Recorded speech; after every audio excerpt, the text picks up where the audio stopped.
práctica de justificar sus cambios teórico-doctrinales. Bien, ahora vale la pena preguntarse por qué Saldívar. Bueno, Arturo Saldívar fue ministro de la Suprema Corte de Justicia en mi país entre 2009 y 2023 y fue presidente de este máximo órgano de justicia en México del 2019 y al 2022. Lo que aquí interesa no es su notoriedad pública, la cual, por cierto, ahora es mayor, pues forma parte del equipo de gobierno de la presidenta Claudia Sheinbaum, pero esto no es lo que me interesa, sino más bien una particularidad metodológica que, digamos, distingue al propio ministro Saldívar. A diferencia de la mayoría de los jueces constitucionales, Saldívar articuló de manera sistemática, tanto en sus sentencias, en sus discursos e incluso en sus publicaciones académicas, los compromisos doctrinales que, según él, orientaron su labor y también, de algún modo, pueden orientar la labor de otros jueces constitucionales. Esta transparencia declarativa nos permite constatar lo que el juez afirma que hace con lo que efectivamente argumenta en sus fallos.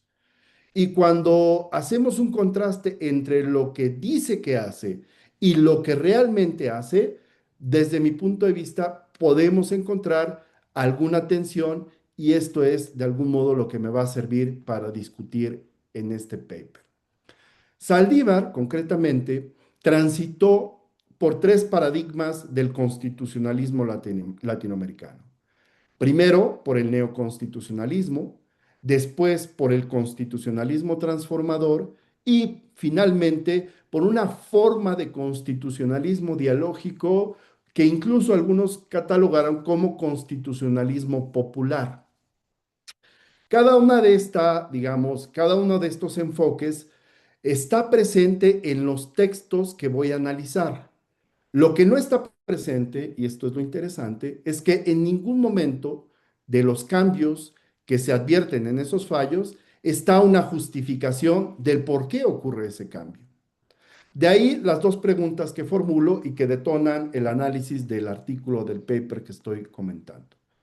La primera es descriptiva. ¿Están justificados los cambios teórico-doctrinales de Saldívar en el texto mismo de la sentencia analizada? Y la segunda es normativa. ¿Qué consecuencias tiene para la integridad judicial la ausencia de esa justificación? Para dar respuestas, sobre todo a la primera, trato de formular un marco, digamos, analítico que me permite identificar si un paradigma efectivamente está o no relacionado en la sentencia de referencia. El instrumento que apoya este análisis es un instrumento empleado por Bobbio en su momento para distinguir al positivismo, pero que luego Commanducci amplió para distinguir al neoconstitucionalismo. Como ustedes recordarán, se distinguen tres tipos, digamos, de positivismo o tres tipos de neoconstitucionalismo, distinguiendo, digamos, la dimensión teórica, la dimensión ideológica y la dimensión, digamos, metodológica de una teoría a una concepción jurídica. Si nosotros, digamos, trasladamos esto a tres preguntas centrales, podríamos plantearnos estas preguntas. Primero, ¿cómo concibe el juez su propio rol? ¿Qué resultado busca producir la sentencia más allá del caso? ¿Y qué recursos argumentativos e interpretativos emplea el juez en esa sentencia? Lo que obtengo, digamos, teniendo en cuenta este marco, es lo siguiente. En el neoconstitucionalismo, el juez, digamos, es guardián de los valores constitucionales. El objetivo de una sentencia, desde este paradigma, es la eficacia máxima de los derechos y los recursos interpretativos, argumentativos, es pues la famosísima ponderación, la lectura moral de la Constitución y un rechazo frontal al formalismo jurídico. En el caso del constitucionalismo transformador, el juez se asume como agente de cambio social Y el objetivo de una sentencia es trascender al caso individual y apuntar a transformar las estructuras, sobre todo de desigualdad, que particularmente presentan las sociedades latinoamericanas.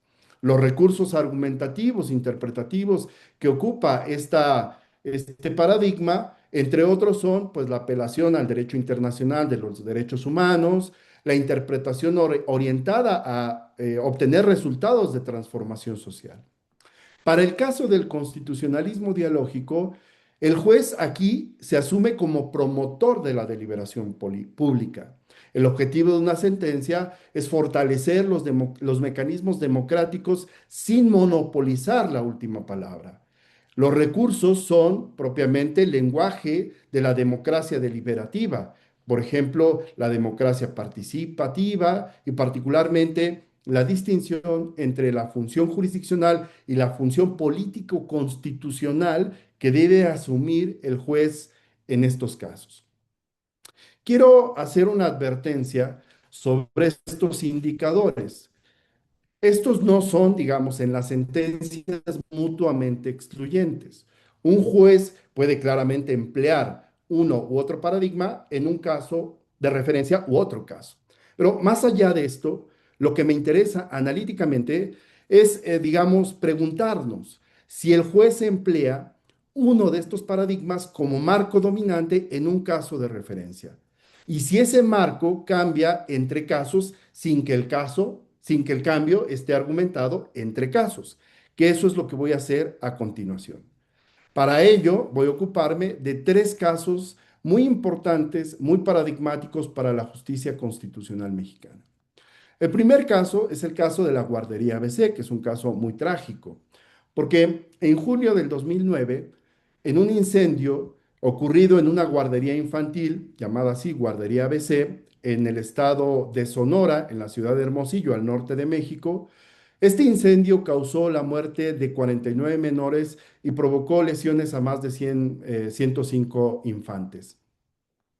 La Suprema Corte de Justicia de mi país ejerció su facultad de investigación prevista de manera muy peculiar en la propia Constitución mexicana y luego después desapareció esta facultad, pero para el caso resulta interesante advertir que Saldívar, en este caso, asumió un voto en minoría, que es la fuente que ocupo para hacer este análisis y demostrar cómo Saldívar ocupó el paradigma neoconstitucionalista en esta sentencia. En este caso, Saldívar argumentó que la Suprema Corte posee una autoridad moral, que la obliga a actuar como, dice Saldívar, lo cito textualmente, el anclaje constitucional de la nación. La Suprema Corte, dice Saldívar, es guardián de los principios, valores y derechos fundamentales que encarnan nuestra Constitución. Fin de la cita. El objetivo de esta sentencia, entendía Saldívar, es evitar que la tragedia quede impune desde cualquier punto, desde un punto de vista particularmente constitucional. Aquí los recursos fueron claramente, digámoslo así, neoconstitucionalistas de tipo principialista, porque se ocupó la ponderación de principios, de derechos, se habló de la lectura moral de la Constitución y claramente se rechazó el formalismo. Los tres indicadores, estos tres que acabo de citar, me parece que están, no solo dan cuenta del paradigma neoconstitucionalista, sino que están presentes de manera consistente en la sentencia que estoy comentando. En este primer caso, lo que el juez dice que hace y lo que argumenta en el fallo coinciden claramente. El segundo caso es un caso ocurrido en el año 2015 y se refiere a una problemática sobre el consumo de marihuana. La primera sala de la Suprema Corte de mi país amparó a una asociación civil para consumir cannabis con fines lúdicos. Saldívar fue ponente de esta sentencia. Lo interesante es que aquí Saldívar asume, digamos, desde el principio un cambio de paradigma constitucional. No ocupa más el neoconstitucionalismo, sino que más bien digamos, se aproxima a una concepción transformadora, digamos, del derecho. Bien, el desplazamiento ocurre desde el primer párrafo. Saldívar escribe en esa sentencia lo que voy a leer a continuación como cita directa del texto de la sentencia. Abro comillas. Removiendo los obstáculos que impiden, la Suprema Corte habla, debe remover los obstáculos que impiden el ejercicio pleno de ese derecho, incluso cuando esos obstáculos son normas vigentes. Como ustedes pueden ver, aquí el juez ya no es guardián, es un agente activo que remueve estructuras normativas, cuestiones fácticas e incluso institucionales. El objetivo, dice Saldívar en esta sentencia, confirma el giro que desde mi punto de vista no está justificado. La sentencia se concibe como una intervención estructural, no como la resolución de un caso individual, como la disputa de dos derechos en conflictos, como asumiría el paradigma neoconstitucionalista. Y aquí está lo que importa para esta primera tesis que estoy tratando de defender. En ningún pasaje de la sentencia, Saldívar explica por qué el marco del caso ABC ya no es suficiente. El paradigma simplemente cambia. El tercer caso que voy a analizar es el caso de la consulta popular para enjuiciar expresidentes. El Pleno de la Suprema Corte de Justicia de mi país resolvió la revisión de constitucionalidad de la consulta propuesta por el entonces presidente de la República, Andrés Manuel López Obrador. Saldívar, al inicio de la sesión, de la discusión en el Pleno, tomó la palabra, lo cual es una sorpresa, porque no es habitual que el presidente de la Corte desde el principio fije una posición y trace una ruta metodológica para la discusión del asunto. Esto siempre ocurre que al final el presidente de la Corte justamente hable para, digamos, encontrar o tratar de generar acuerdos en la discusión de sus pares, digamos, en la discusión de las ideas. El encuadre en esta sentencia me parece que es deliberativo, pues hay una densidad terminológica muy clara en la sentencia. Aquí cito un párrafo de la sentencia.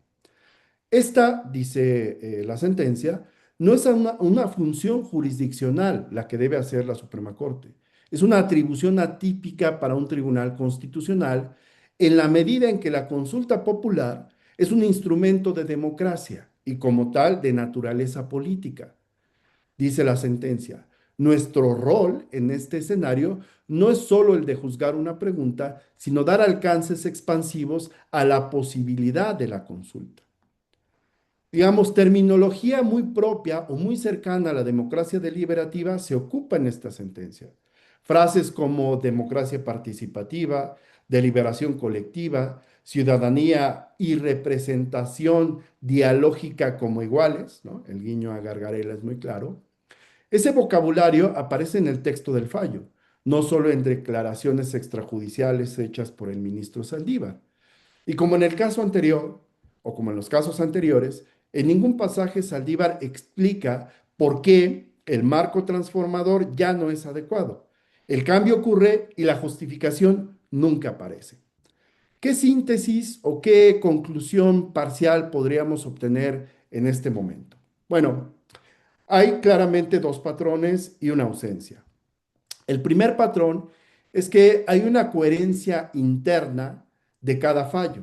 En cada caso, Saldívar aplica los indicadores del paradigma dominante con consistencia a lo largo de su razonamiento en esa sentencia. En este caso, no mezcla paradigmas dentro de una misma sentencia. El segundo patrón son los tránsitos entre marcos que no están argumentados en ningún momento de los cambios, digamos, de los cuales he dado cuenta. Y la ausencia me parece que es central. Es la justificación pública, la ausencia de la justificación pública de ese tránsito, de esos cambios. Ahora me gustaría, digamos, antes de pasar al argumento normativo, la tesis normativa que voy a defender, ocuparme de tres posibles objeciones, y aquí seguramente Noemí podríamos discutir algunas de estas con mayor profundidad y en fin, con todas y todos, pero doy cuenta de tres posibles objeciones que se podrían formular al análisis que hasta ahora he hecho. La primera objeción la llamo así, los paradigmas son compatibles. Esta objeción es parcialmente correcta.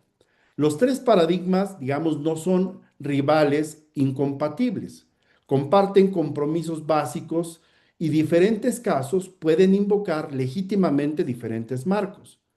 Pero desde mi punto de vista, la objeción confunde compatibilidad lógica con obligación de justificar el tránsito entre cambio de paradigmas. Para decirlo claro, si un juez parte en un caso de que su función es garantizar la eficacia máxima de los derechos y en el siguiente de que es remover estructuras de desigualdad sistemática, está cambiando de concepción sobre qué hace un tribunal constitucional. Y ese cambio para mí requiere argumentos. Y precisamente porque los paradigmas de algún modo pueden ser compatibles, el juez debe explicar por qué en este caso uno es preferible al otro. La compatibilidad, en síntesis, no exime la carga argumentativa, más bien la presupone. La segunda objeción puede formularse así. Los jueces no tienen obligación de justificar sus preferencias teóricas. En sentido técnico, esta objeción es correcta. Digamos, no existe ninguna norma que obligue a los jueces a justificar sus opciones paradigmáticas en el texto de los fallos. Pero mi tesis descansa en un argumento de coherencia interna que el propio Saldívar construyó y publicó en un libro que aquí tengo a la mano, que se llama 10 años de derechos, autobiografía jurisprudencial, un compromiso que, según Saldívar, orientó su labor jurisdiccional y debe orientar la labor de todos los jueces, lo enunció de este modo. Todo juez debe promover una cultura de la justificación pública basada en razones sólidas. Bien. Un juez que proclama esto y cambia de paradigma sin argumentar, incurre en una contradicción que se censura a sí misma. La incoherencia entre lo dicho y lo hecho me parece que es muy clara en términos de una contradicción que no necesita una norma externa, sino más bien, dado que se trata de una norma que orienta la labor del juez, es propiamente, digamos, interna. La tercera objeción la llamo así. La justificación es solo una racionalización ex post. Este argumento iurrealista señala que en el contexto de descubrimiento operan inevitablemente factores extrajurídicos. Pedir que el juez argumente su cambio doctrinal es pedirle una racionalización ex post de algo que ya ha decidido, digámoslo así. Concedo de algún modo la premisa. Los cambios de Saldívar coinciden con eventos políticos muy interesantes, políticos y jurídicos muy interesantes. La reforma constitucional del 2011 en mi país generó un cambio de paradigma, pues los derechos fundamentales son ahora, digamos, la premisa básica del actuar público de cualquier autoridad, aún más de los jueces constitucionales.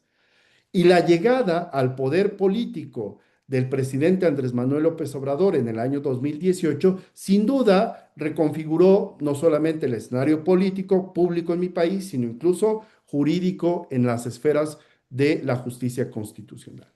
Esta coincidencia claramente no es menor y es muy sugerente, pero digamos, la justificación tiene tres valores independientes que no desaparecen, aunque sea en parte una racionalización ex post.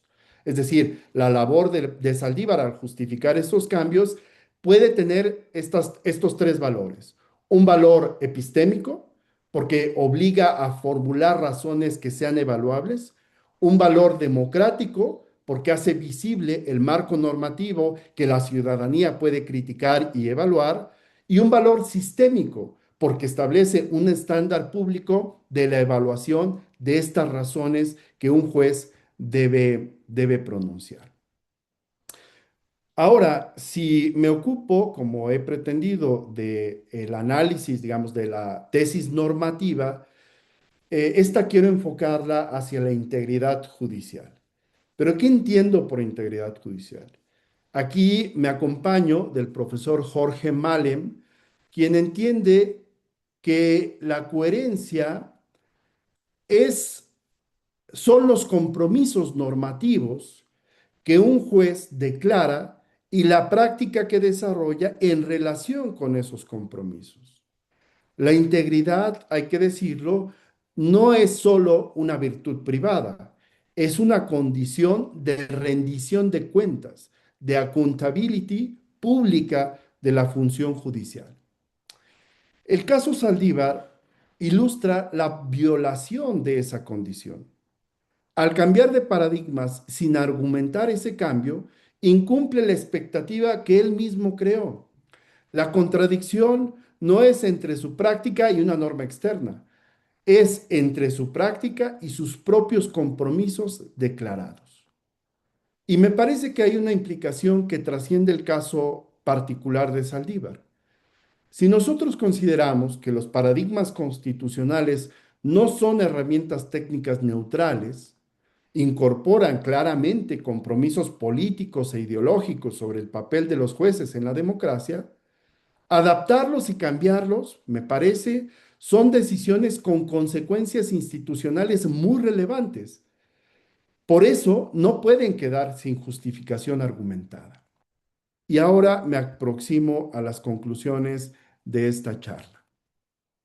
Permítanme cerrar esta charla con algún análisis que puedo extraer tanto de la discusión descriptiva como de la discusión normativa, y que claramente va más allá del caso Saldívar y del contexto mexicano. El análisis descriptivo mostró que los cambios teórico-doctrinales de Saldívar no están justificados en el texto de sus sentencias. En cada caso, el paradigma es identificable e internamente consistente para el caso de referencia. En ninguno de los dos momentos de tránsito, el cambio, sin embargo, es argumentado. El paradigma simplemente cambia como si no requiriera explicación. Por su parte, el análisis normativo mostró que esa ausencia no es trivial, viola los compromisos que el propio Saldívar declaró, socava la posibilidad de evaluación ciudadana e institucional del tribunal. Y los paradigmas constitucionalistas son marcos con consecuencias políticas e institucionales reales. Hay una condición que me gustaría enfatizar.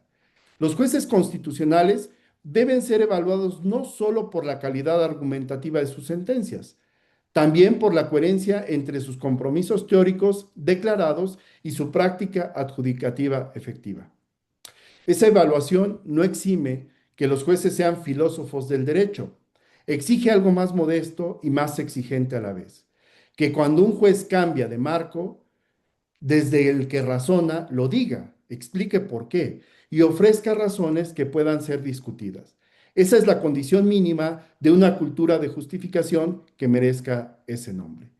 El caso Saldívar es un caso revelador no porque sea excepcional, sino precisamente porque no lo es.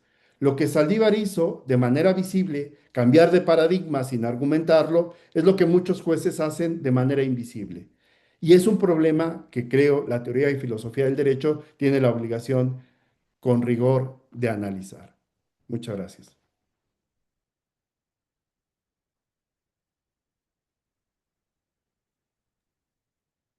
Estupendo, Omar. Muchísimas gracias por la clara presentación y también por ajustarte a los tiempos de manera tan precisa, ¿eh? Muy amable. Noemí, por favor, tu tiempo. Muy bien, muchísimas gracias.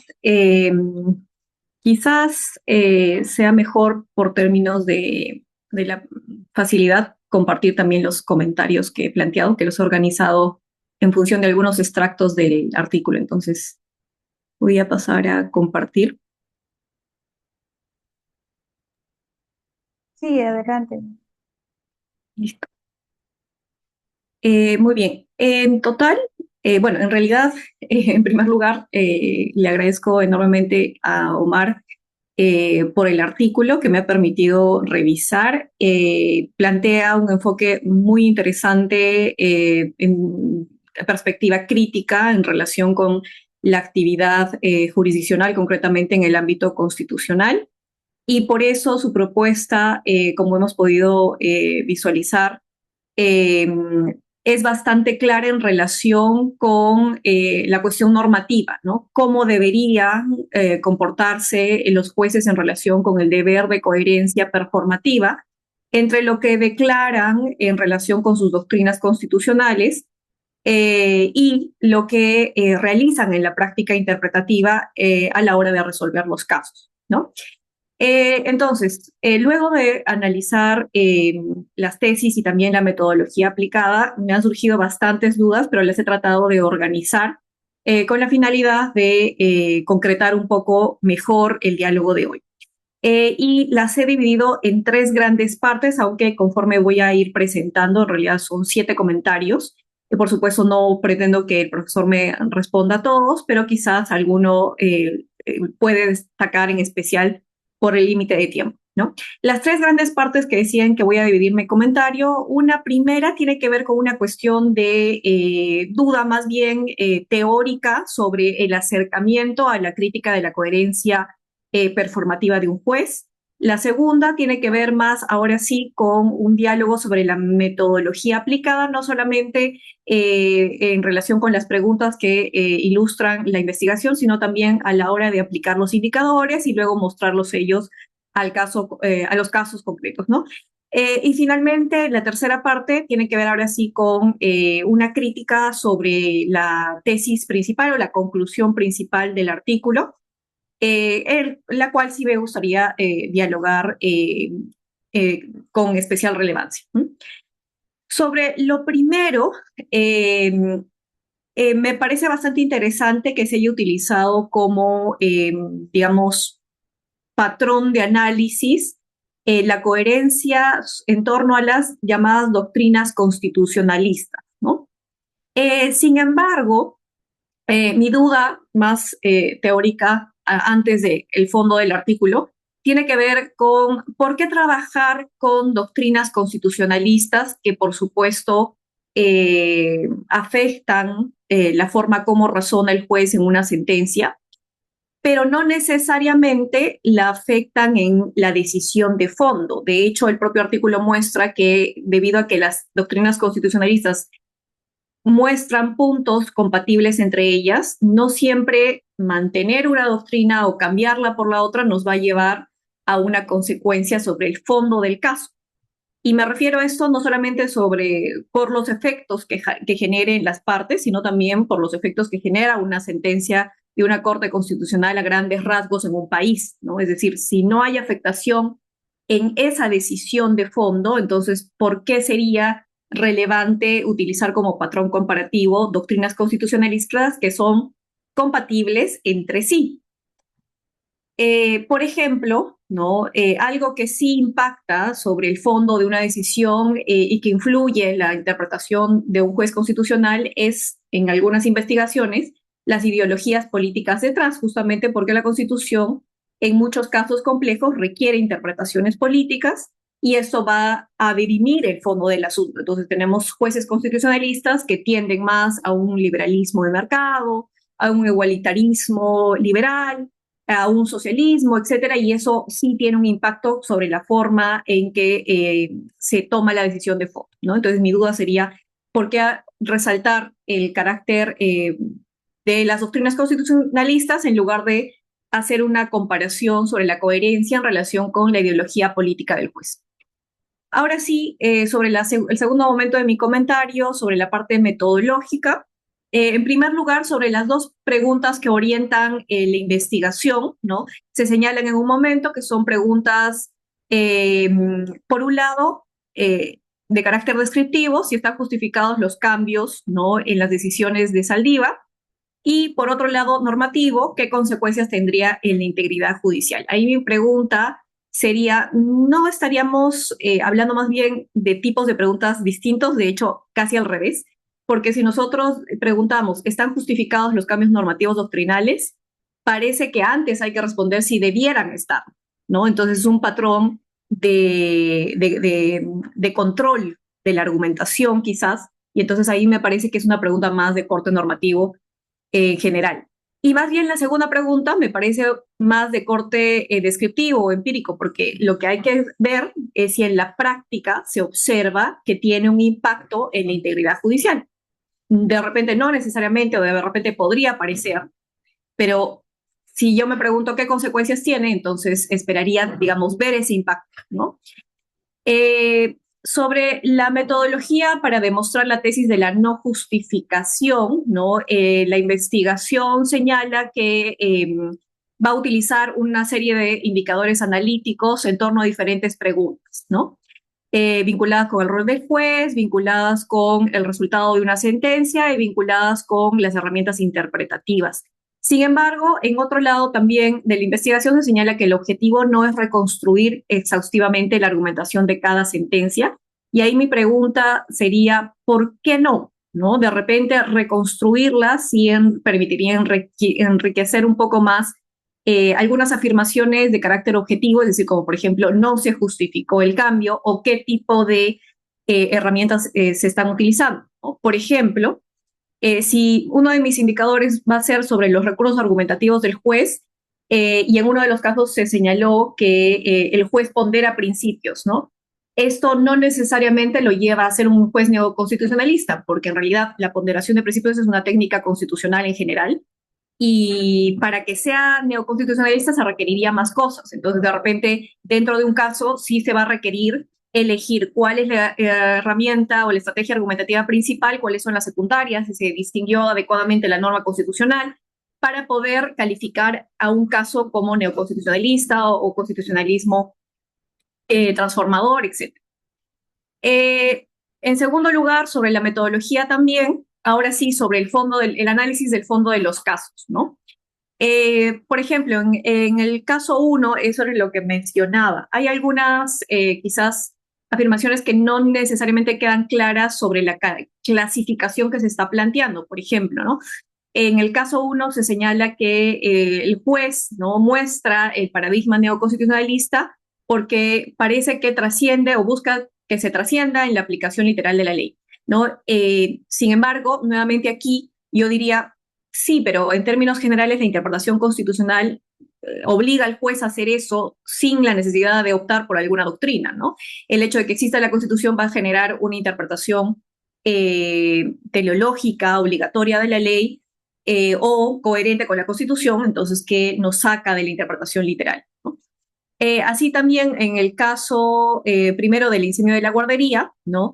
Me parecía muy interesante porque este caso sí mostraba un impacto diferente, solo que no se hizo explícito en la investigación, porque la elección del juez por el paradigma neoconstitucionalista había permitido que su voto sea disidente, ¿no? Porque, de acuerdo con lo que señala, la mayoría del Pleno había tenido otra postura de fondo. Entonces, aquí veríamos que sí hay un impacto en la forma como se opta por un neoconstitucionalismo que luego tiene una consecuencia directa en el fondo. Entonces, eso sí me parecía sumamente interesante porque finalmente analizar la falta de coherencia también podría llevar a generar un impacto sobre el fondo del caso. Sobre el segundo caso, sí, me presentaba la mayoría de dudas en relación con la aplicación de los indicadores, porque para mi punto de vista sí era necesario quizás trabajar un poco más en la similitud entre los casos. Porque si bien es cierto en una parte de la investigación se afirma que los casos son similares entre sí porque en cada uno se retrata con claridad uno de los paradigmas, yo diría que es necesario buscar quizás más puntos en común porque lo que estamos teniendo, por ejemplo, ¿no? Es una decisión en pro de la justicia de un grupo de niños en el primer caso versus un segundo caso donde se discute en torno a la libertad de fumar. Digamos, por la norma constitucional que está de fondo, estamos ante casos totalmente diferentes. De hecho, tan diferentes que a mí podrían llevar a pensar que no es necesario cambiar de paradigma, justificar el cambio de paradigma, porque ya de por sí el problema del caso, la norma constitucional del tipo es una libertad individual, ¿no? O un principio estructural de justicia sobre la persecución penal, ¿no? Del primer caso, me llevaría a mí a decir, pues es claro que el juez constitucional tiene que cambiar de paradigma, ¿no? Entonces ahí sí no me quedó tan claro dónde se encontraría la falta o la necesidad de obligar al juez a la carga argumentativa, ¿no?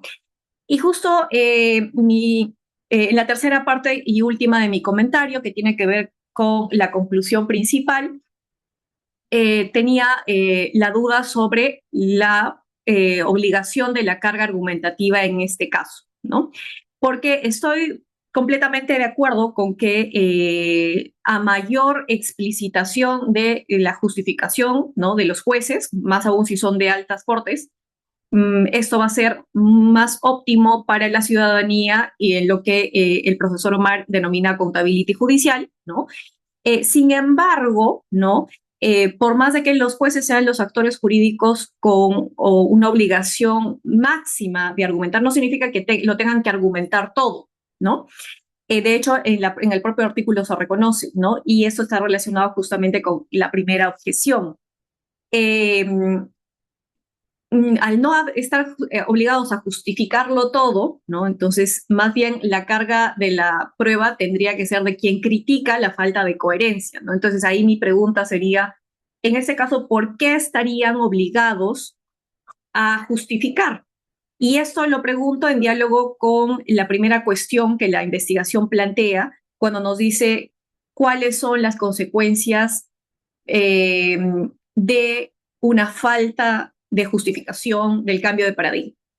Y de hecho eso es lo que me pregunto yo también, ¿no? Pero en términos concretos. En términos concretos, la falta de coherencia en los casos lleva a que el juez tome una decisión que no nos esperábamos porque lo calificamos antes como neoconstitucionalista o como de otra doctrina, o más bien tienen que ver con consecuencias de alcance más como social, político, económico de las decisiones que están detrás. Y esto lo trabajo en diálogo con lo que el autor ha mencionado como integridad judicial, ¿no? Porque no me queda del todo claro, si bien es cierto hay un impacto de la integridad judicial, porque no hay justificación, pero nuevamente es por qué en este caso específico sí dañaría la integridad judicial cambiar de paradigma si es que en los casos utilizados, al menos como ejemplo, a mí me queda o me parece un poco claro que era necesario que se cambie de paradigma, ¿no? Y eso sería principalmente mis comentarios. Muchas gracias.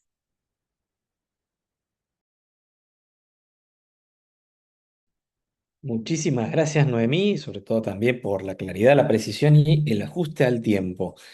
Si te parece, Omar, te damos el uso de la palabra para que puedas hacerte cargo de de esta primera ronda de comentarios y luego hacemos una ronda abierta general con todos aquellos y aquellas que se animen a intervenir.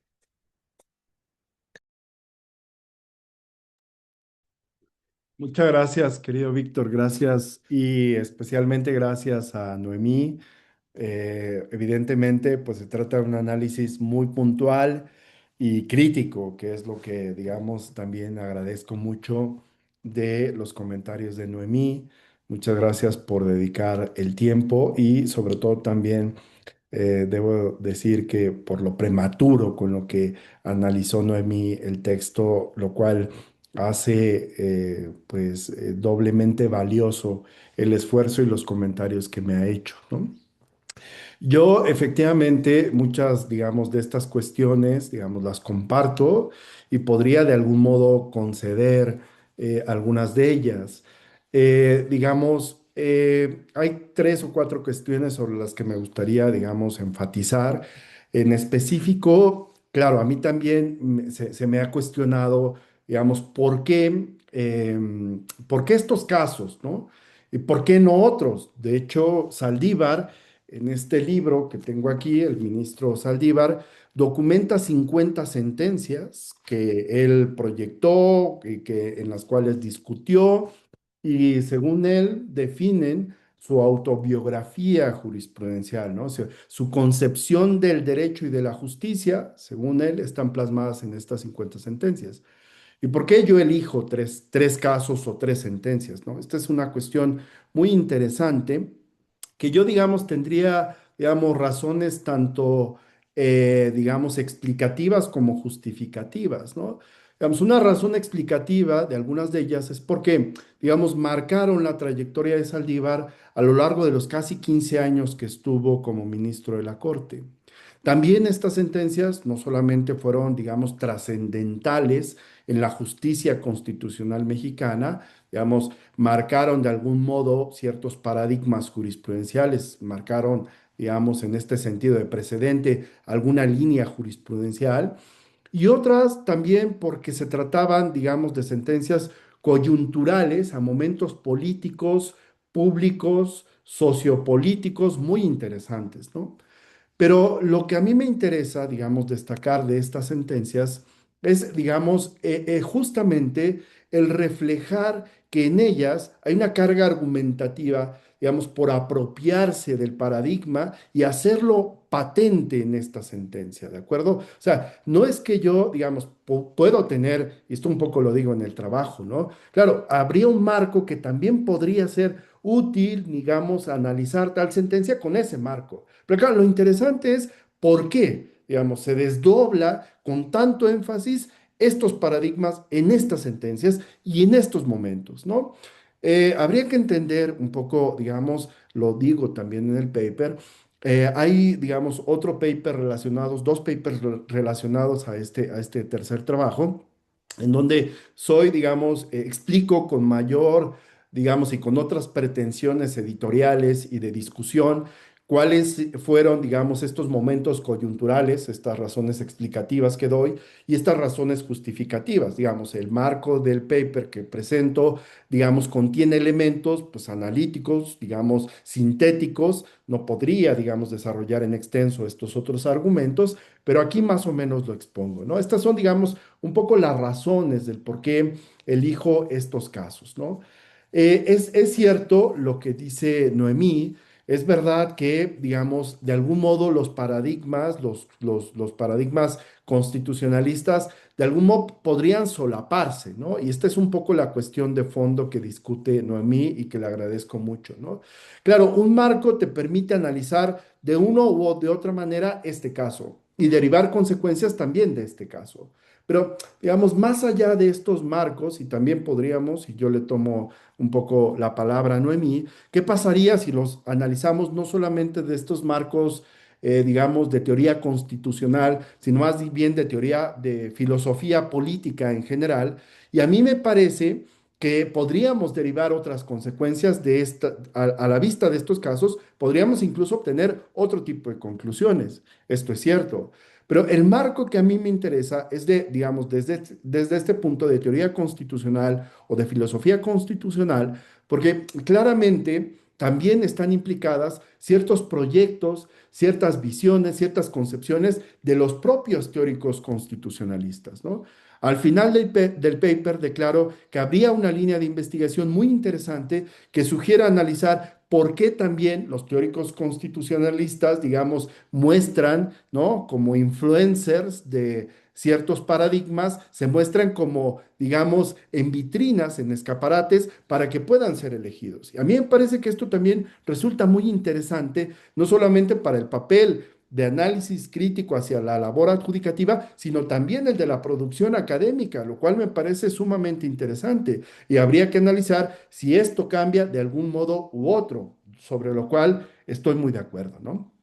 Hay una cuestión que también me interesó mucho sobre, digamos, el concepto o la concepción de la interpretación implicada en cada uno de estos paradigmas, especialmente en el paradigma neoconstitucionalista.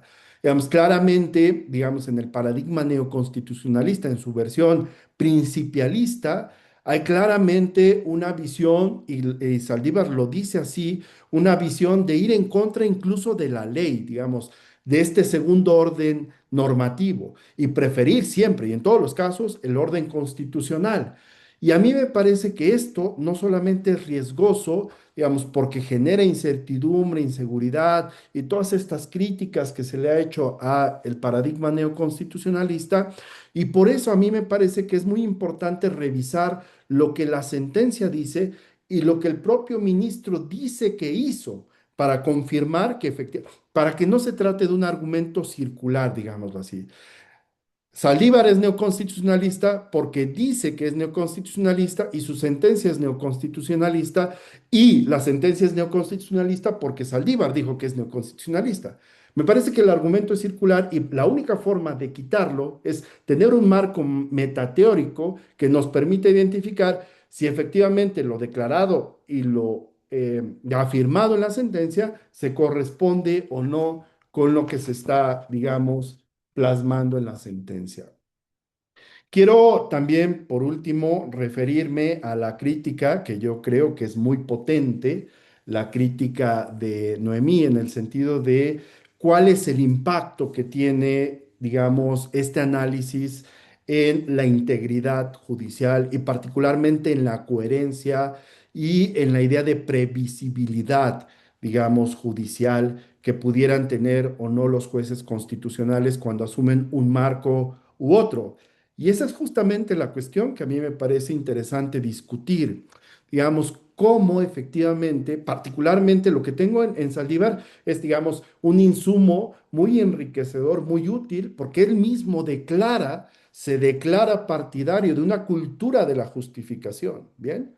Podríamos, digamos, discutir si hay un deber normativo, jurídico, de que un juez declare o no qué tipo de marco teórico doctrinal ocupa, ¿no?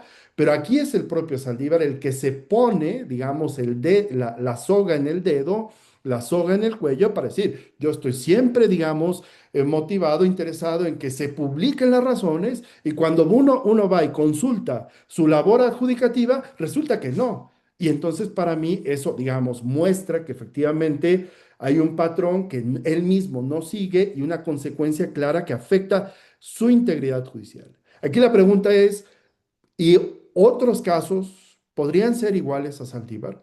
¿Podríamos hacer un análisis mayor de lo que ocurre en nuestros sistemas jurisdiccionales en el ámbito latinoamericano? Esto, digamos, que observa en Saldívar, podría ser replicable a otros sistemas constitucionales. Hay jueces, digamos, que por cierto interés o no, o cierta falta de justificación o no, digamos, nos muestran también lo que Saldívar hace o hizo en el contexto jurídico mexicano. Yo creo que esto es muy interesante de analizar y me permite a mí seguir reflexionando y bueno, espero haber dado más o menos respuesta y si no me quedo de tarea, querida Noemí, para poder discutir y seguir trabajando en este paper que como digo, se ha nutrido invaluablemente de muchos comentarios, de muchas observaciones, de muchas críticas y particularmente por la figura que estoy analizando, la figura del expresidente de la Corte, que ahora tiene un poder político muy importante, también resulta muy interesante que desde la academia, digamos, observemos, digamos, papeles no solamente jurisdiccionales, políticos, sino también con un enfoque de teoría y filosofía del derecho. Espero haber contestado de algún modo las observaciones y te agradezco, querida Noemí, por los invaluables comentarios que me has hecho. Muchas gracias. Estoy a la orden. Gracias, Víctor. Muchísimas gracias, Omar. Entonces, si les parece, comenzamos una ronda abierta de preguntas, por supuesto. Noemí, si gustas otro round, es un gran momento también para intervenir. Tenemos hoy día un público un poco tímido, ¿eh? Así que, si te parece, Omar, arranco yo y así le damos tiempo a los y las demás a que comenten o a que se animen a preguntar. Em, lo primero es una sugerencia bibliográfica, que a lo mejor ya la tienes en mente y es un texto que te interesa. Es un libro de Hazen o Hazen, mi inglés es tan pobre como se escucha, que se llama The Justice Contradictions. Es un libro dedicado al análisis de los razonamientos de Scalia y de cómo a algunas oportunidades era originalista de tipo a veces originalista de tipo B y otras veces no era originalista. Y hay un momento particular en su carrera, que esto lo relata el libro, donde un clerk le encuentra un atisbo, no, un atisbo no, claramente una ideología liberal en, en los padres de la Constitución y Scalia deliberadamente dice, bueno, no tenemos que usarlo todo. Ah, dice, tremendo. Pero claro, acá te dice que hay otro punto, ¿no? Lo que hay detrás no es la convicción con la metodología, ¿no? Sino que la convicción con los resultados de la metodología. Y si la metodología no te sirve, para eso hay otras metodologías. Pero bueno, a lo tuyo, que tal vez este autor y el paralelo del juez que tú estás estudiando con Scalia pueda mostrar algunas cosas. A ver, el primer comentario que te quería hacer era respecto al lenguaje, a la terminología, porque dices en la exposición, has dicho en la exposición, me parece que en algunos apartados, en algunos momentos del texto, que hay un cambio de paradigma. Bueno, pero esto es un poco fuerte, decir paradigma, ¿en qué sentido? Porque no es lo mismo, entiendo, cambiar de constitucionalista 1 al 3 a ser constitucionalista un día a ser formalista el día siguiente. Entiendo que son cosas muy diferentes. Y cuando usas la expresión paradigma, me da la impresión de que hay un uso emotivo en el lenguaje que creo que cabe la pena desmitificar por una razón. Porque es verdad, hay momentos que tú dices, él se autoatribuye, Saldívar, como bien dices tú, se autoatribuye ciertas categorías, pero esto es lo que hace él, y cada quien se hace responsable de lo que dice. Lo que también es verdad es que tú le atribuyes esas categorías en tu discurso y en el texto, y acá hay un punto que no estoy muy seguro de entender. Una cosa es decir que tú clasifiques los textos de este juez bajo una determinada categoría conceptual y luego sostienes que cambia. Pero en un punto decir cambio de paradigma, ¿en qué sentido? Porque, y en esto estoy muy de acuerdo con la crítica que ha hecho Noemí. Una cosa es cambiar de esquema conceptual, de red conceptual, y otra cosa es cambiar de patrones argumentativos. Pero entonces, lo que hay en el fondo es no un problema de transformación o de revolución mental interna, por decirlo de alguna forma, si quieres, provocadora para que alguien me acompañe en esto, sino un problema de indeterminación. Lo que no tenemos claro a partir de los textos de esta sentencia son las condiciones de aplicación de los argumentos. Pero entonces, no es un problema de cambio de paradigma, sino un problema de que el texto no es lo suficientemente fino para decirnos cuál es el contenido del argumento, cuál es su alcance, ni tampoco cuál es el universo de situaciones que están gobernadas por el argumento. Y tampoco, y también me imagino, esto es una especulación porque yo no he leído tan bien como tú estos textos, que también me imagino también puede haber un problema de falta de transparencia en el sentido de no haber explicitado ponderaciones internas entre argumentos. Para algunos casos habrá pensado o habrá justificado internamente, bueno, este argumento es mejor que el otro para resolver esta controversia. Pero esto no es un cambio de paradigma, esto es un cambio de patrón argumentativo. Ahora, en segundo lugar, comprémonos por un instante, muerdo la bala, hay cambios de paradigma. O para no usar hay momentos, hablas, esto sí que lo dices en algunos momentos, hay cambios de posición. ¿Eh?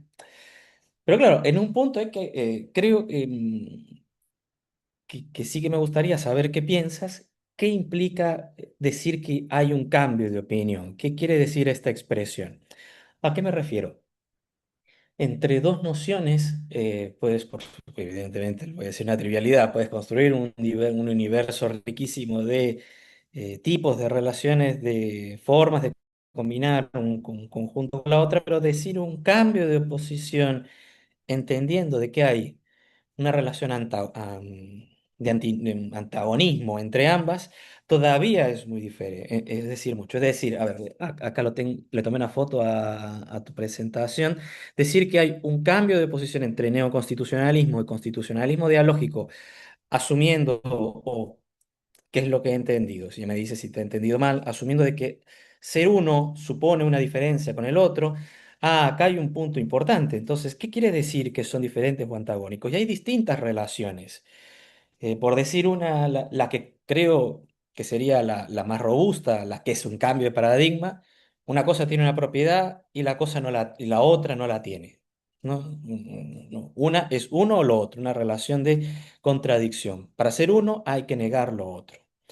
O bien puede que tengamos una relación de oposición gradual, es decir, todos están dentro de una misma escala, todos comparten la misma propiedad, solo que un determinado objeto tiene un grado y el otro tiene otro. Esta es la típica oposición, por ejemplo, entre decirle a alguien joven o viejo, bello o feo. Estamos hablando de lo mismo, solo que con distinto grado. Pero entonces no es un cambio de paradigma, simplemente estoy clasificando a alguien dentro de una escala. O por ahí que es una relación de oposición por conversión. Estoy dando cuenta de lo mismo. Estoy dando cuenta de lo mismo, solo que desde una perspectiva diferente. Por decir un ejemplo trivial, decir comprar y vender, estoy dando cuenta de lo mismo. Decir entre nunca y siempre es dar cuenta de lo mismo. No es decir lo mismo, guardián de valores constitucionales, que agente de cambio social, solo que presentado desde perspectivas diferentes. No estoy muy seguro si hay una oposición gradual o de conversión en ellas, pero no, lo que creo es que no hay una relación de contradicción entre ambas. Pero si esto es así, si esto es así, en estos casos no hay una posición de contradicción o antinomia entre los postulados. Podríamos decir que hay coherencia entre los mismos, hay un parecido.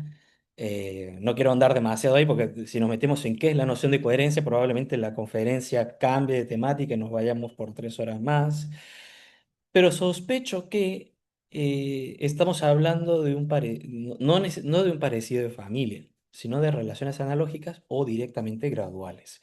Entonces, cuando tú dices cambio de posición o cambio de paradigma, ¿de qué estamos hablando exactamente?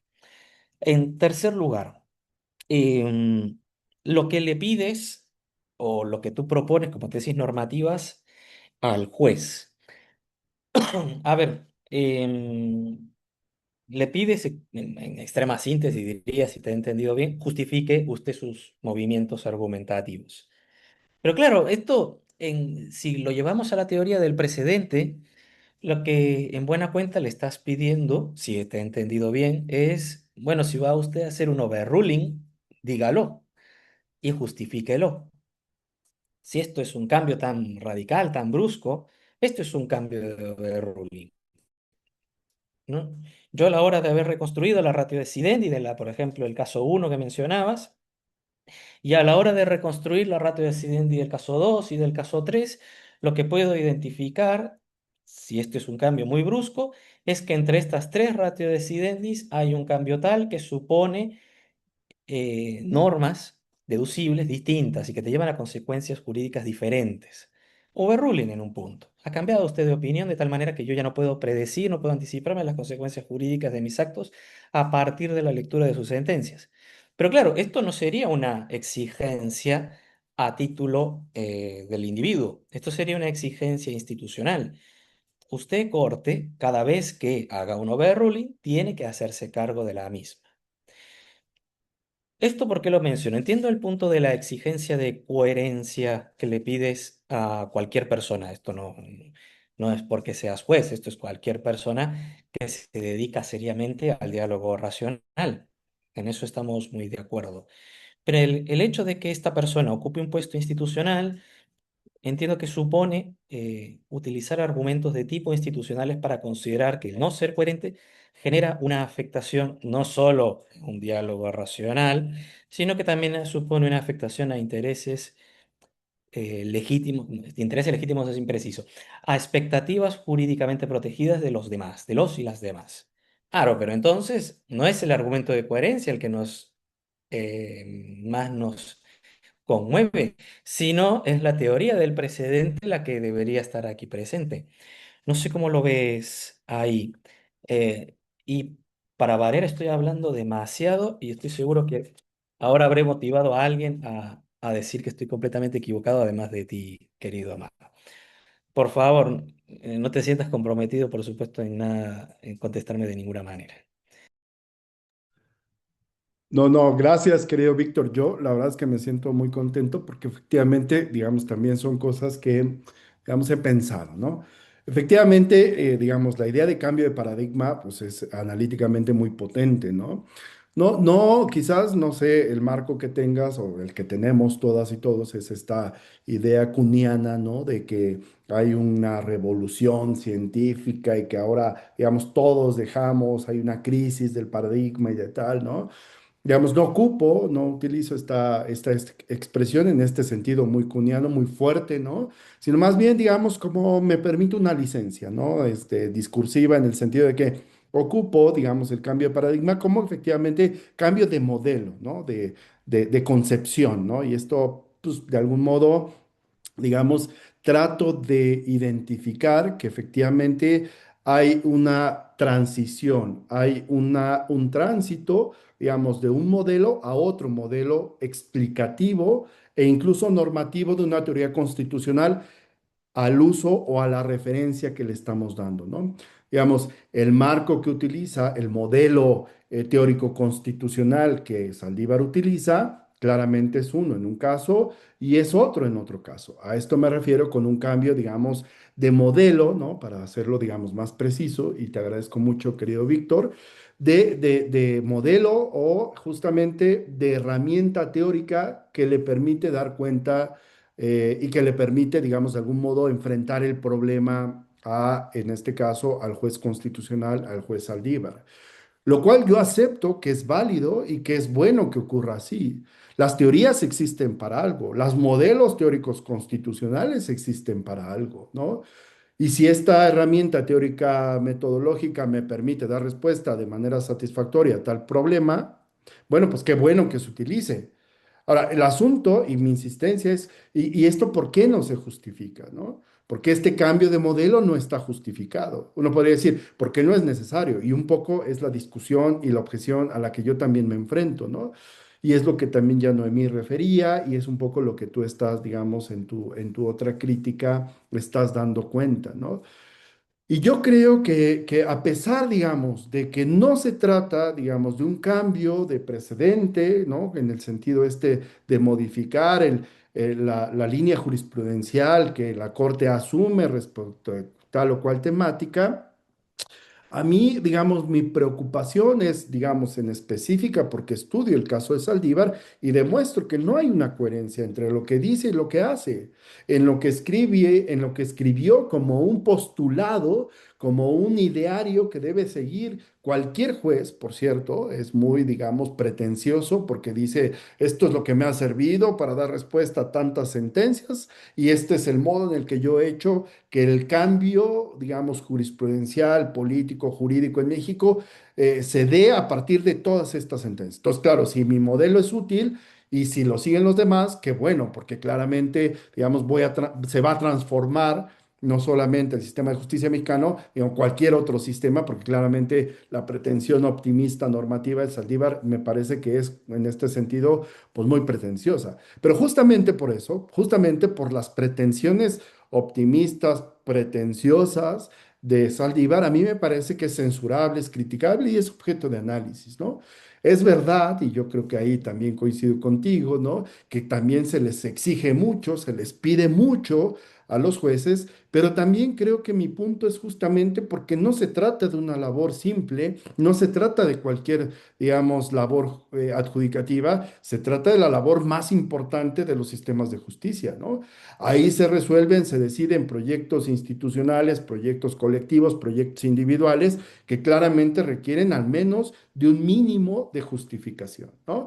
Y eso es lo que yo le exijo y eso es lo que yo le demando a, digamos, de algún modo al caso Saldívar, pero mi pregunta sigue ahí. ¿Y qué otros casos tenemos como el de Saldívar? Yo no me arriesgo, digamos, a analizar otros casos porque ya habrá oportunidad para discutir en otros ámbitos o que otros se animen a discutir un poco en esta línea, claramente con los matices que cada contexto da, pero tratar de encontrar ideas comunes para tratar de analizar si esto efectivamente ocurre con un patrón, con una pretensión.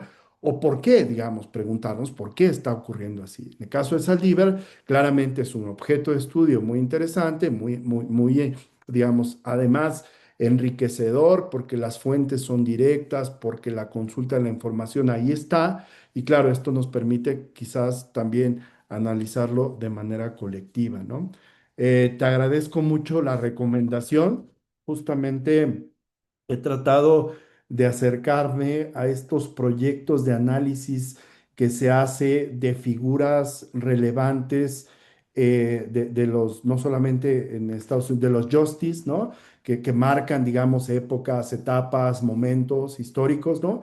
Y que, por cierto, al menos en México no tenemos esta cultura y, digamos, para mí es muy, muy interesante, digamos, iniciar un tipo de cultura que analice no solamente la figura jurisdiccional, sino la figura política, la figura, digamos, académica, ¿no? En México se tenía, digamos, hasta hace no mucho tiempo, digamos, como una especie de reverencia hacia los jueces constitucionales sin hacer una aproximación crítica, pues a su labor académica, política, jurisdiccional, ¿no? Sí que hay, digamos, una revisión de sus trayectorias profesionales, ¿no? Se revisa mucho su producción científica, pero no necesariamente, digamos, se analizan todas estas cuestiones, ¿no? Hay, digamos, un análisis más puntual, no solamente de su labor adjudicativa, sino también de la figura en sí mismo, como en el caso de Escalía, que es tan, tan interesante, ¿no? Te agradezco mucho la referencia, querido Víctor, y bueno, perdona lo apretado y lo síntesis de mis comentarios, pero bueno, pues esto es así, te agradezco mucho. No, no te preocupes, tenemos al contrario tiempo para esto es para lo que hemos venido a escuchar. Tenemos una pregunta en el chat de Pilar Monroy. Si te parece, la leo para que todos y todas la podamos escuchar. Doctor, tradicionalmente se ha considerado que los jueces están obligados a justificar las razones que sustentan el sentido de su sentencia y justificar cuando cambian de criterio. Es decir, cambiar las razones que se sostuvieron en un precedente anterior, lo que implica que no estarían obligados a justificar la doctrina o la teoría en que se basan, pero en México la situación judicial y política ha cambiado. Tomando en cuenta eso, considera que exigir que los jueces justifiquen el cambio de modelo constitucional para resolver los casos pueda encontrar sustento en que, como ahora en México los jueces se eligen por voto popular, su rendición de cuentas implicaría también, y adicionalmente, ese tipo de justificaciones a las que se refirió en esta plática, o cuál considera que sería la razón o el fundamento para exigirle a los jueces un tema que pareciera de tipo doctrina jurídica. Muchas gracias a Pilar Monroy. Sí, efectivamente, digamos, para un poco dar un breve contexto, desde el año, en el 2024, se reformó la Constitución mexicana para que las y los jueces sean elegidos por voto ciudadano, por voto popular, ¿no? Esto evidentemente pues transformó y tiene implicaciones no solamente, digamos, institucionales, sino pues de distinto orden, que son muy interesantes y que ahora mismo pues bueno, implica una discusión pues muy seria por parte de la Academia Mexicana, aunque pocas voces, digamos, defienden la elección judicial.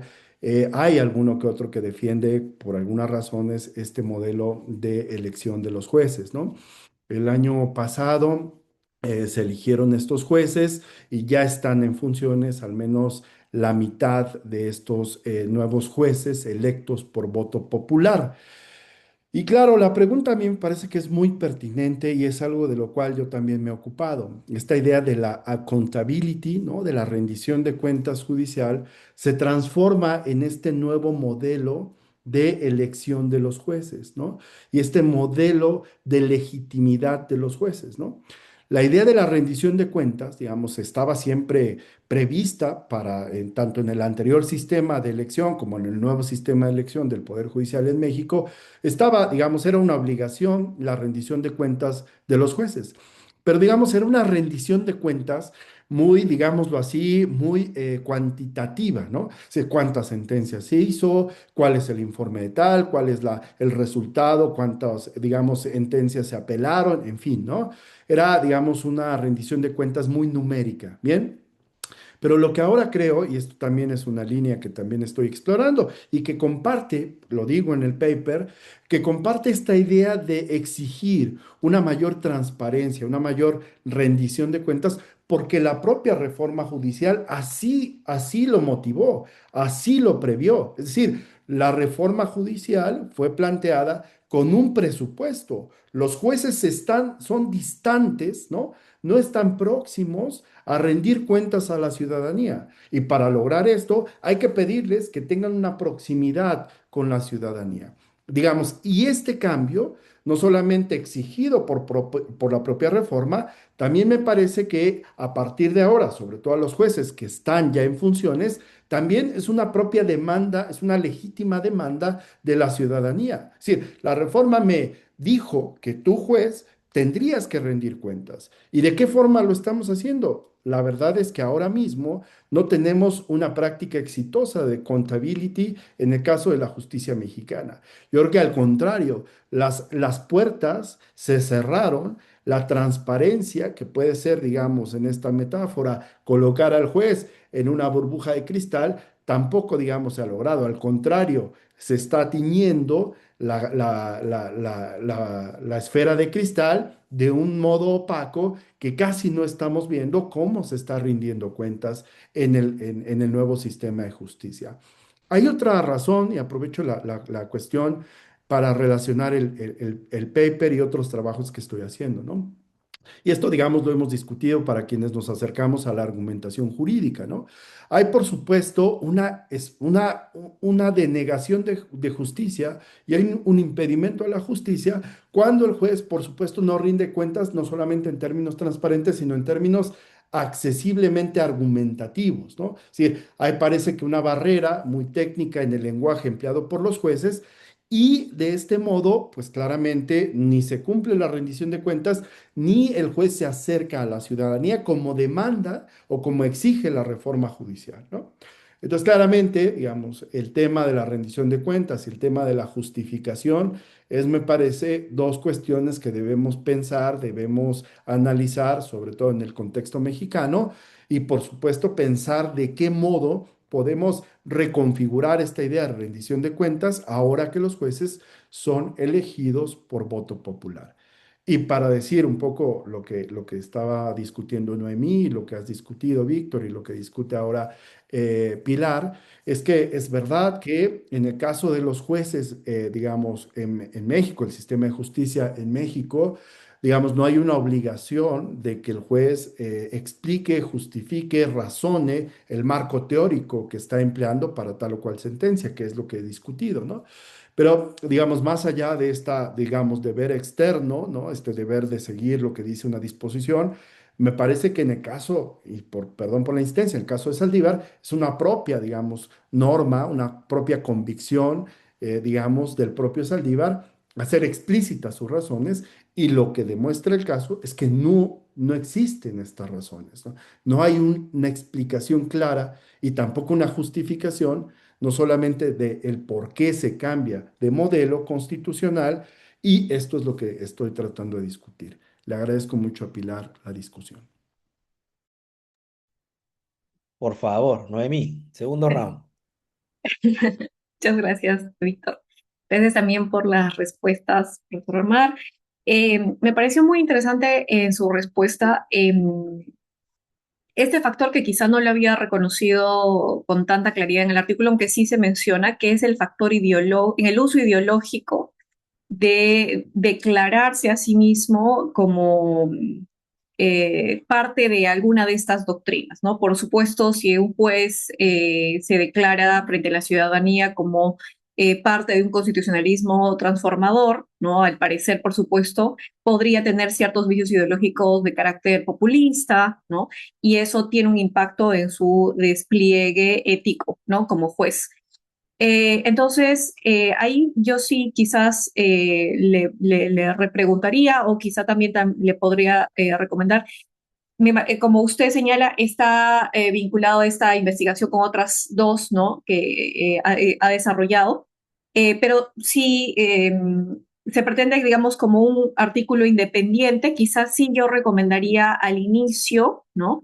Destacar este vínculo entre la parte ética del juez, la necesidad de la accountability ante la ciudadanía, porque un juez constitucional tiene una característica totalmente diferente, ¿no? Es decir, su, incluso como representante político, más aún si es elegido a través de elección popular, su carácter político se incrementa mucho más, entonces su legitimidad le va a requerir un tratamiento ético también bastante específico, ¿no?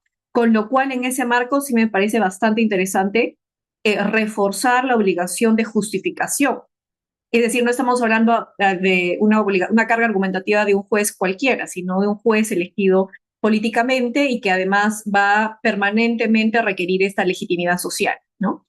Y quien utilizó ideológicamente como bandera alguna de estas categorías doctrinales, ¿no? Pues debería ser coherente en sus decisiones, ¿no? Me imagino que el discurso va por ahí, pero quizá también podría reforzarle con toda esta teoría que se ha desarrollado en la parte de la ética judicial. Hay un libro súper interesante en el que describe Ferrayol y Máximo Latorre del buen jurista, ¿no? Y en particular, Máximo Latorre tiene este artículo donde analiza la forma en que la ética judicial se plasma en las diferentes doctrinas, que pueden ser doctrinas políticas, pueden ser doctrinas, en este caso, de teoría jurídica, ¿no? Es la forma como se observa su ética, ¿no? Como jurista o como juez en general. Entonces, me parece bastante interesante resaltar este uso ideológico de las categorías, que en un contexto como el mexicano se podría comprender aún mucho más, ¿no?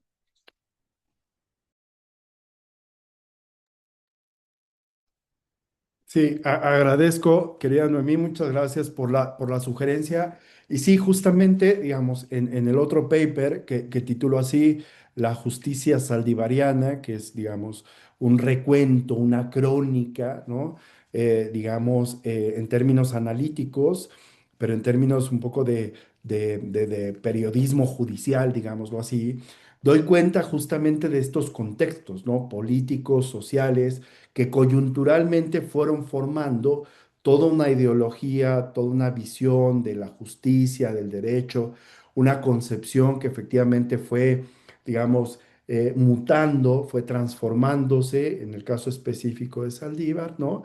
Y que efectivamente ahora en el contexto, y te agradezco mucho la observación, porque efectivamente con la pregunta de Pilar, digamos, parece que, digamos, este recorrido, esta, digamos, enfoque es, digamos, mucho más interesante justamente por el contexto, digamos, político, democrático, por la legitimidad democrática con la que ahora se conducen, particularmente los jueces constitucionales, que es una corte renovada, ¿no? La Corte Constitucional Mexicana se renovó a partir del voto popular y justamente esto hace aún más interesante, digamos, la coherencia, digamos, la integridad, ¿no?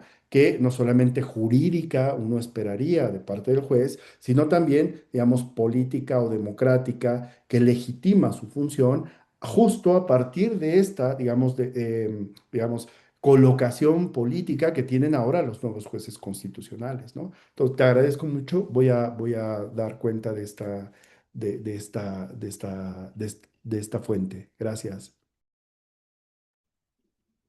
Bueno, yo aprovecho de que mientras más personas se animan, yo también me animo a un segundo round y lo mío esta vez es más acotado. Es una pregunta genuina. Lo estoy pensando la respuesta y me encantaría saber la tuya. ¿Cuál es el problema de que hoy sea constitucionalista dialógico para un problema y mañana sea neoconstitucionalista para otro? ¿No son todas tesis que derivan del mismo conjunto de ideas? ¿Por qué ser constitucionalista dialógico hoy y mañana ser otro tipo, que sea neoconstitucionalista, supone para mí una contradicción, para los demás un problema? ¿Por qué es incoherente? No lo estoy viendo, pero de nuevo, es que no es lo mismo que hoy sea neoconstitucionalista y el día de mañana, bueno, soy como un mesa de parte, lo más formalista habido y por haber. Es que no es el mismo problema, ¿no? Entonces, ¿por qué es tan grave esto? Sí, esto lo digo y lo discuto en el paper, digamos, un poco de pasada, querido Víctor, te agradezco, pero digamos, claro, yo lo digo, digamos, y insisto, ¿no? Digamos, si las teorías son útiles, ¿no? Y se construyen para algo, ya sea para explicar o para, digamos, guiar, ¿no? En términos, digamos, explicativos o normativos, el uso de teorías potencialmente, digamos, tendrían esto, particularmente las teorías constitucionales, ¿no? Claro, en este sentido, digamos, yo no encuentro, digamos, mayor problema. El problema es, digamos, que yo encuentro en el propio Saldívar, cuando él se declara, advierte como una regla, digamos, que guía su quehacer jurisdiccional, no solamente haciendo explícitas las razones, sino declarándose a sí mismo de uno u otro modo, pero cambiando en la conveniencia y en la coyuntura que más le favorece. Y esta me parece que es tanto una crítica, digamos, interna al propio Saldívar, ¿no? Que esto es lo que a mí no me convence y esto es lo que trato de criticar, pero luego, digamos, metateóricamente, digamos, si ponemos estos dos niveles de análisis, querido Víctor, a mí metateóricamente, pues me convence el comentario que tú estás haciendo. Y de hecho lo explicito. Es más, los propios, digamos, estudiosos del derecho suelen también tener estos dos momentos. Se habla de un segundo Kelsen, un segundo Jering, se habla de más, ¿no? Pues los propios, digamos, creadores o, digamos, quienes crean el conocimiento jurídico pueden transitar, ¿no? El propio Alfonso García Figueroa, ¿no? En este libro de Criaturas de la Moralidad, ¿no? Muy revelador de este desmarque que hace del positivismo, de su fe positivista para transitar al neoconstitucionalismo, ¿no? Digamos, esto ocurre, ¿no? Claro, ocurre cuando, y en este sentido parece que no hay, pero en el caso de Saldívar, a mí lo que me genera interés es justamente esta declaración, ¿no? De ser un juez íntegro y coherente y luego no respetar estas mismas reglas, ¿no? Y la duda es saber si otros jueces también tienen estos mismos patrones. Y si los tienen, habría que entender por qué ocurre. Y esto es lo que trato de hacer en estos 3 o 4 artículos que estoy proyectando para eventualmente conformar un pequeño librito de esta tarea investigativa. Es lo que diría, querido Víctor, te agradezco mucho porque ahí está la reflexión. Gracias. No, no, gracias a ti. Me parece un proyecto hermoso también. Es un proyecto muy lindo y efectivamente viene de una gran tradición de hacerse cargo de lo que dicen los justices o nuestros ministros o supremos o la nomenclatura que utilicemos en nuestros países. No sé si dentro del público haya alguien que se anime a ofrecer una estocada más. Eh, Si no, mi querido Omar, te agradecemos mucho tu tiempo, tus reflexiones. Creo que el modelo de trabajo es uno a imitar también en nuestros lugares, a hacerse cargo de qué es lo que están diciendo los jueces y juezas con detenimiento y exigirles un grado de coherencia. Yo me animaría también no solo a pensar en los jueces y juezas, sino también en nuestros árbitros. Me refiero a los que se dedican al arbitraje, ya que no tenemos un mecanismo institucional de vigilancia tan fino. No es, bueno, no me enrollo con ese camino que tendrá sus propios bemoles y tampoco lo quiero hacer muy largo. Nada, Omar, ha sido un placer conocerte, compartir este diálogo contigo. Por favor, tennos al tanto de cómo avanza el camino de este artículo, por supuesto, para verlo ya publicado y empezar otra fase de discusión. Y también muchísimas gracias, Noemí, por tu comentario y tu tiempo. Y muchísimas gracias a todos y todas por asistir a esta sesión. Nada, ha sido un enorme placer. Muchas gracias.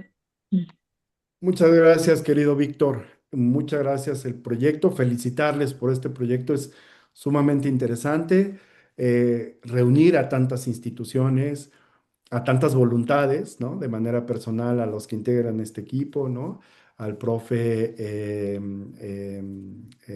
Chávez, a Marcos, al profe de Europa, a ustedes, ¿no? A la Pontificia, maravillado de esta experiencia y pues siempre agradecido por la invitación y con gusto estaremos aquí para participar cuando se nos convoque. Gracias, Víctor, y gracias, Noemí. Muchas gracias por la lectura atenta. Gracias a todas y a todos.